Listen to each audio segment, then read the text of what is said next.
Welcome back to the channel traders. This is a informative video of the continuation part of basics of stock market.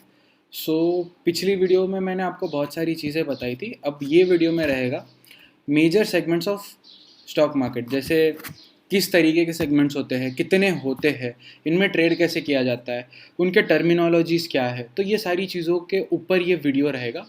अब इसके अंदर में सबसे पहली चीज़ जो आती है that is segments of stock market. मैंने पिछली वीडियो में भी आपको बताया था कि मेजरली 4 सेगमेंट्स है. पहला इक्विटी, दूसरा है उसी का भाई that is derivatives, equity derivatives. उसके बाद में आता है कमोडिटीज़ मार्केट और उसके बाद आता है करेंसी मार्केट को ही बहुत सारे लोग फॉरेक्स मार्केट बोलते हैं, बट इंडिया में कुछ रेस्ट्रिक्टेड पेयर्स ही ट्रेड होते हैं. ठीक है. पहला है इक्विटी मार्केट. अब इक्विटी मार्केट मतलब क्या? सिंपल सी चीज़ अगर मैं बोलूँ तो किसी भी कंपनी के स्टॉक्स खरीदना या बेचना, शेयर्स खरीदना या बेचना, बस ये चीज़ होती है. जो चीज़ आप सुनते हो कि मैंने आज रिलायंस के 100 शेयर्स खरीदे और मैंने रिलायंस के 100 शेयर्स बेचे, ये जो सारी चीज़ें ना, ये होता है इक्विटी मार्केट. इसके अंदर आप ना किसी एक कंपनी का पार्ट या तो बाय करते हो तो सेल करते हो. अगर 100 चीज़ें हैं उसमें से एक पार्ट, एक चीज़ खरीदना या बेचना, ये होता है इक्विटी मार्केट में. अब इक्विटी मार्केट को सिंपली लोग बोलते हैं कैश सेगमेंट, कि सिंपल कैश में जितना आप पैसा पे करोगे. अगर आपको रिलायंस के 100 शेयर्स खरीदने हैं, अज्यूमिंग रिलायंस का प्राइस 2000 है, आपको कितना रुपया लगेगा? That is 2 lakh rupees. इसमें आप 100 शेयर्स खरीदोगे और इसमें आप पूरा कैश पे करके पूरा इक्विटी खरीद रहे हो, इसीलिए इसको बोलते हैं कैश मार्केट. अब आते हैं बहुत सारी जो टर्म्स पे. सिंपल है, इक्विटी मार्केट और cash segment is where direct buying और selling of shares is done. इसमें क्लाइंट सीधे तरीके से बाय या सेल कर सकता है स्टॉक्स को. ठीक है. अब इसी के अंदर में ना 2 सेगमेंट्स आते हैं. एक होता है ऑप्शन सेगमेंट और दूसरा होता है फ्यूचर सेगमेंट. ऑप्शन सेगमेंट्स में क्या है, फ्यूचर सेगमेंट्स में क्या है, ये सारी चीज़ों पे हम अब आते हैं. अब आते हैं फ्यूचर सेगमेंट की टर्मिनोलॉजीज पे. फ्यूचर्स मतलब क्या? फ्यूचर्स मतलब एक लॉट होता है उसी कैश प्राइस का, जो कैश स्टॉक का, जो फॉर एग्जांपल रिलायंस का लॉट साइज है 250 क्वांटिटीज़. अब जितना आप 250 क्वांटिटीज़ के लिए पे कर रहे थे एक इक्विटी मार्केट में, कैश मार्केट में, that was somewhere around 3 lakh रुपए आप पे कर रहे थे. ठीक है. This was what you were paying. But जब आपको यही सारी चीज़ें एक कैश मार्केट में खरीदनी है, फ्यूचर्स मार्केट में खरीदनी है, तो इसके अंदर में एक लिवरेज्ड ट्रेड होता है. 250 क्वांटिटीज़ का लॉट होता है. जब आप पूरा लॉट परचेस करते हो तब ये लॉट आपको काफ़ी कम प्राइस में मिलता है. फॉर एग्जांपल जो चीज़ें आपको 2.5 लाख में कैश मार्केट में खरीद रहे थे, वही चीज़ आपको फ्यूचर्स सेगमेंट में 1 लाख रुपए में मिलेगी. इसमें 2 चीज़ें होती है, एक होती है स्पॉट प्राइस और दूसरी होती है फ्यूचर्स प्राइस. फ्यूचर्स प्राइस कई बारी प्रीमियम पे रहेगी या डिस्काउंट पे रहेगी. अब प्रीमियम पे रहना और डिस्काउंट पे रहना मतलब क्या? सिंपल चीज़ है. प्रीमियम पे रहना मतलब अगर स्पॉट प्राइस मतलब जो कैश मार्केट का प्राइस है. अब जो स्पॉट प्राइस है इससे अगर फ्यूचर्स का प्राइस ज़्यादा है तो आप बोलोगे कि फ्यूचर्स प्रीमियम पे है. और जो स्पॉट प्राइस है इससे अगर फ्यूचर्स का प्राइस इससे नीचे चल रहा है, फॉर एग्जांपल स्पॉट प्राइस 1000 रुपये चल रहा है और फ्यूचर्स का प्राइस 1010 रुपये चल रहा है, तो ये हो गया प्रीमियम पे. और यही अगर 990 चल रहा है फ्यूचर्स का प्राइस बट स्पॉट प्राइस 1000 रुपये है, तो यहाँ पे फ्यूचर्स डिस्काउंट पे चल रहा है. दिस इज़ हाउ दोनों चीज़ें होती है. और फ्यूचर्स में एक एक्सपायरी का कॉन्ट्रैक्ट वैल्यू होता है. एक्सपायर नहीं होता है बट उस कॉन्ट्रैक्ट पे उसको या तो आप बेच दो, या तो आप उस पोजीशन को स्क्वायर ऑफ कर दो, या तो फिर आप उस चीज़ को रोल ओवर कर सकते हो. ऐसे 2 चीज़ें होती है, या तो आप रोल ओवर कर लो या तो उस पोजीशन को आप एग्जिट कर दो. सिंपल अगर मैं आपको बोलूँ तो 4 हफ्ते से 5 हफ्तों, मतलब वीक के पहले थर्सडे से वीक के लास्ट थर्सडे तक, ये होता है इसका एक कॉन्ट्रैक्ट साइकिल. एवरी थर्सडे की एक्सपायरी होती है. ये ऑप्शंस में भी यही होती है और फ्यूचर्स में भी यही होती है. अब हम आते हैं ऑप्शंस पर. ऑप्शंस में आपने कई बार ही सुना होगा कॉल खरीदना है, पुट खरीदना है, ये सारी चीज़ें आती है ऑप्शंस में. सिंपल सी एक कॉन्सेप्ट अगर मैं आपको बताऊं, कॉल ऑप्शन मतलब क्या? सिंपल चीज़ है, जब आप अज्यूम कर रहे हो किसी भी एक स्टॉक का या इंडेक्स का प्राइस ऊपर जाएगा तब आप कॉल खरीदोगे, ठीक है। बट जब आपको किसी भी इंडेक्स या स्टॉक में आप अगर अज्यूम कर रहे हो वो चीज़ नीचे जाएगी, आपने यहाँ पे क्या किया, पुट खरीदा।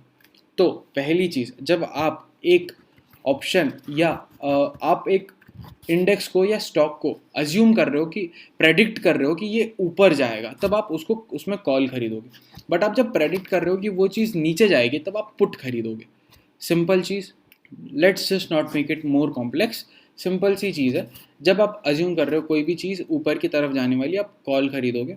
किसी भी चीज़ का वैल्यू बढ़ने वाला है, आप कॉल खरीदोगे। किसी भी चीज़ का वैल्यू डेप्रिशिएट होने वाला है, वैल्यू कम होने वाला है, तब आप पुट खरीदोगे। सिंपल, दो चीज़ें आपको समझ गई, यहाँ पे क्लियरली लिखा हुआ है, ठीक है। बट अब जो कॉल और पुट ऑप्शंस है, इसको खरीदते और बेचते कैसे? लॉट साइज के हिसाब से आप उसका प्रीमियम पे करते हो। अब प्रीमियम पे करना मतलब क्या? यहाँ पे दो चीज़ें आती है, एक होता है ऑप्शन बायर, एक होता है ऑप्शन सेलर। कभी भी ऑप्शन बायर ये हमेशा कम प्रीमियम पे करता है, बट जो ऑप्शन सेलर होता है ये हमेशा ज़्यादा प्रीमियम पे करता है। इस चीज़ का रीज़न क्या है कि ऑप्शन बायर ज़्यादा प्रीमियम पे नहीं करता है बट ऑप्शन सेलर ज़्यादा प्रीमियम पे करता है? रीजंस क्या है इन सारी चीज़ों के? Let's take example of a insurance company, ठीक है। I will take example of this bulb, ठीक है। अब मेरे पास ये बल्ब है और मुझे इस चीज़ को इंश्योर करना है, इसका इंश्योरेंस निकालना है। तो मैं इसका प्रीमियम, ये प्रोडक्ट फॉर एग्जांपल मैंने 100 रुपये में खरीदी है, बट इसका इंश्योरेंस प्रीमियम हमेशा 10 रुपये का रहेगा, ठीक है। 10 रुपये रहेगा, 10 रुपये से कम भी रह सकता है, आप उसका डेप्रिसिएशन वैल्यू के हिसाब से निकलेगा। That is not our point, but assume करते हैं इसका 10 रुपये का आपने प्रीमियम लिया, आपने इंश्योरेंस प्रीमियम साल भर का दिया। बट आपके लिए अगर ये चीज़ ख़राब नहीं होती है तो आपका लॉस कितना है? 10 रुपये का, जो आपने इंश्योरेंस प्रीमियम दिया है। बट अगर ये चीज़ ख़राब होती है तो जो इंश्योरेंस कंपनी है जिसने इस चीज़ को इंश्योर किया है वो कितना रुपया देगा? That is 100 rupees. तो आपके लिए मैक्सिमम लॉस कितना है? 10 रुपीज़। बट उस कंपनी के लिए मैक्सिमम लॉस कितना है? 100 रुपीज़। बट मैक्सिमम प्रॉफिट कितना है? 10 रुपये। सो ऑप्शन सेलर्स हमेशा प्रॉफिट कम कमाता है बट प्रीमियम ज़्यादा पे करता है। ये चीज़ें आप हमेशा ध्यान रखो। जहाँ पे आप एक ऑप्शन 10,000 से 15,000 में खरीदोगे इन द मनी ऑप्शन, वहीं पे इन द मनी ऑप्शन सेल करने का मतलब आपके पास वो पोजीशन नहीं है बट आपको उसको शॉर्ट सेल करना है।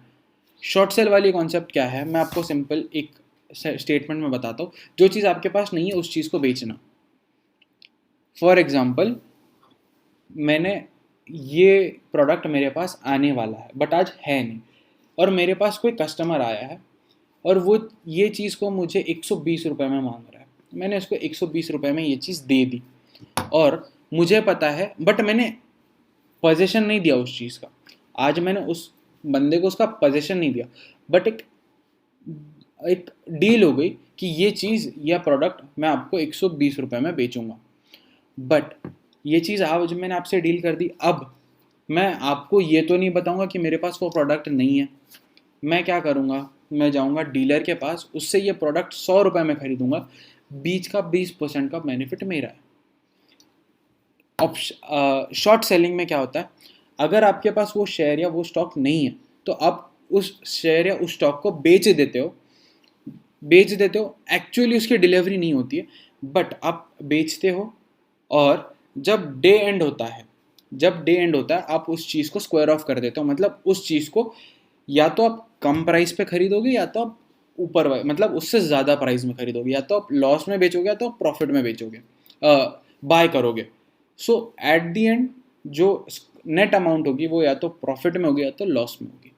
ये चीज़ें होती है। मैंने आपको प्रीमियम वाला कॉन्सेप्ट बता दिया, मैंने आपको शॉर्ट सेलिंग बता दिया, मैंने आपको कॉल ऑप्शन क्या होता है, पुट ऑप्शन क्या होता है, ये दोनों चीज़ें आपको मैंने बता दी। अब प्रीमियम कौन कितना पे करता है? अगर एक ऑप्शन बायर 10 से 15,000 का प्रीमियम पे करता है इन द मनी ऑप्शन के लिए, वहीं पे ऑप्शन सेलर 1 से 1.5 लाख रुपए पे करता है उस ऑप्शन को शॉर्ट करने के लिए। अब आते हैं अगली चीज़ पे। अब ना दो तरीके के ऑप्शंस होते हैं, एक होते हैं index option, Nifty bank Nifty, जो आपने बहुत बार सुनी होगी। निफ्टी में ट्रेड किया मैंने, बैंक निफ्टी में ट्रेड किया, तो निफ्टी और बैंक निफ्टी के ऑप्शंस ये हो गए आपके इंडेक्स ऑप्शंस। बट रिलायंस का कॉल या पुट खरीदना, टाटा मोटर्स का कॉल या पुट खरीदना, किसी स्टॉक को प्रेडिक्ट करना ये ऊपर जाएगा नीचे जाएगा, उस हिसाब से आप उसका कॉल या पुट खरीदोगे, उसके ऑप्शंस खरीदोगे, ये होता है स्टॉक ऑप्शंस। स्टॉक ऑप्शंस और इंडेक्स ऑप्शन दोनों में ना एक बहुत बड़ी चीज़ होती है, वो है स्ट्राइक प्राइस। अब एक एग्जांपल लेते हैं, रिलायंस। रिलायंस को हम अज्यूम करते हैं 2,000 रुपये पे चल रहा है। आप प्रेडिक्ट कर रहे हो कि रिलायंस यहाँ से 2,100 रुपये जाएगा। अब यहाँ पे आता है आपका strike price selection. Strike price मतलब आप अज्यूम कर रहे हो, आप प्रेडिक्ट कर रहे हो कि ये स्टॉक इस प्राइस तक पहुँचेगा। तो आपका जो प्रेडिक्टेड प्राइस है, आप उस प्राइस को आप स्ट्राइक प्राइस रखते हो।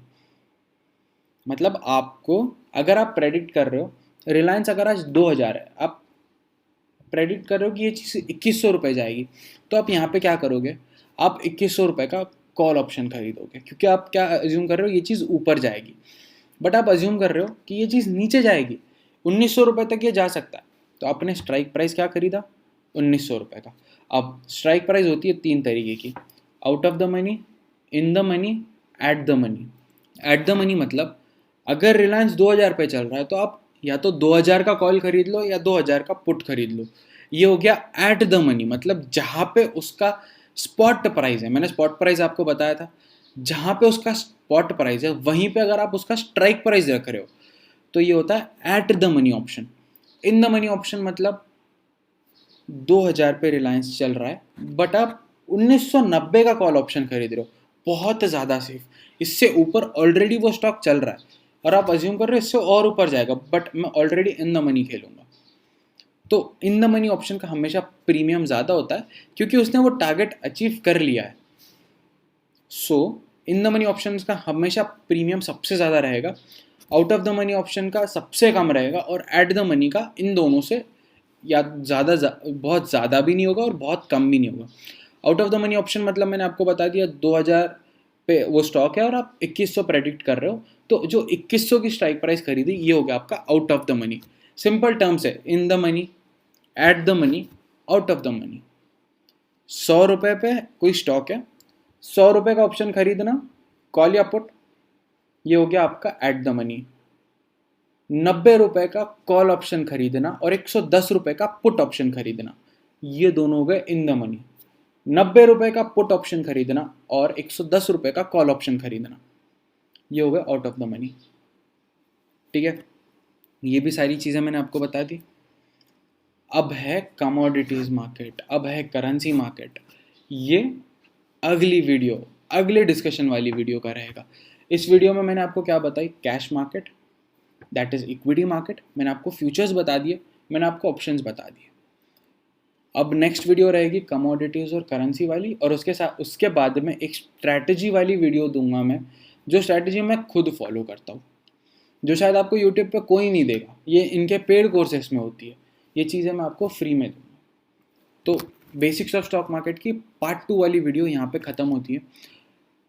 इसके साथ में मैं आप लोगों से बस इतना कहूँगा, बी पेशेंट, आपको कई सारी वीडियोस इस चैनल पे मिलेगी, कुछ सीख के जा रहे हो ये अज्यूम मैं करता हूँ, और आपके कमेंट्स हमको बहुत ज़्यादा हेल्प करेंगे इम्प्रूवमेंट के लिए।